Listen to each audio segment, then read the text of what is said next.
Many stories are told in North Africa and in the Middle East, in Arabic-speaking countries, in Pakistan and in India, and even in Russia and Hungary and Bulgaria, even in Greece and Sicily and parts of the south of Spain, of Nasrudin. And some of you will know about Nasrudin. And Nasrudin is a kind of teacher or a mullah, and he goes as a kind of wise man, and at the same time he's a fool. And one day, Nasrudin left his home and walked and walked. And he knew nothing of the land that he was walking to. He just knew that he was going there. And as he walked, he became worried about what would happen when he met people from that other country.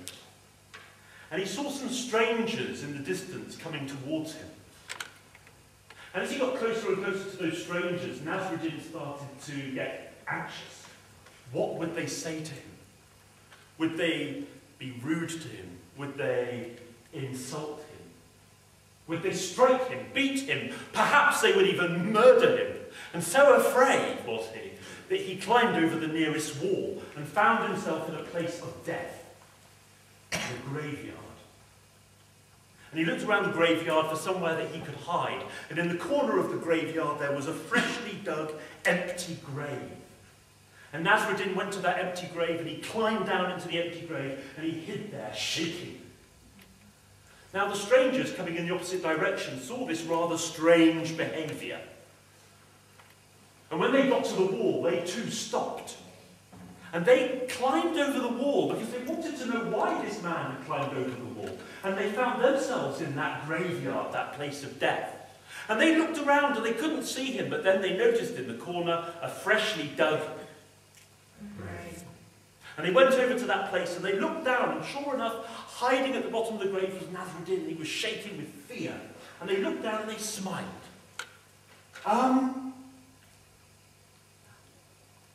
Excuse me, but tell us, why are you here? Nasrudin looked up and saw their smiling faces. I am here because of you. Perhaps you are here because of me. Well, the strangers helped him out of the grave, and they climbed over the wall together, and they went on their journey. And as they walked, they shared stories. And you know, Nasrudin, as he walked with these people, he decided that he would try living with them in their country, even though everything was different there. And before long, he got a job teaching.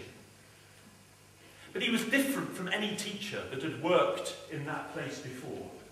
I mean, this is what happened. The first day, he came into the classroom, and all the students were there waiting for him. Are there any teachers here, by the way?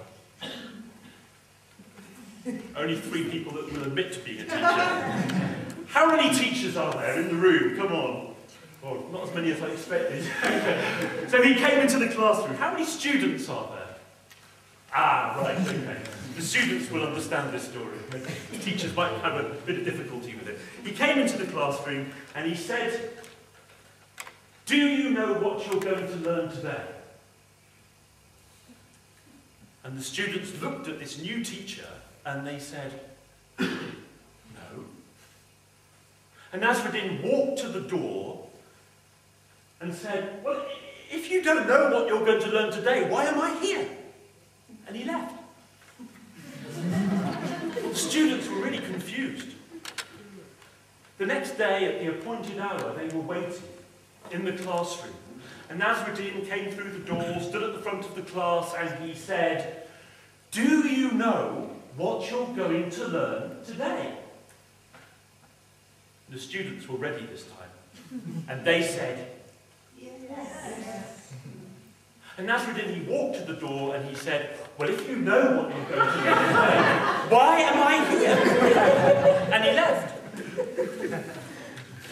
Well, now the students were perplexed. The next day, when he arrived in the classroom was full. There was not an empty chair in the room. All of the students from the other classes wanted to know what this strange teacher would say. And he stood at the front of the class and he said, "Do you know what you're going to learn today?" And half of the students who were ready, half of the students said, "Yeah." And half of the students said, "No." And Nasrudin walked to the door and he turned and he said, "Well, I suggest that the students who know tell the students who don't know." And he left. Well, you know, he continued teaching in his own peculiar way. It seemed like it was quite a student-centred approach. The students did a lot of independent learning. Nasrudin, nevertheless, was responsible for setting their exam. And you know how nervous students get with their exam. And they got to their exam and they looked at the question. There was one question in the exam.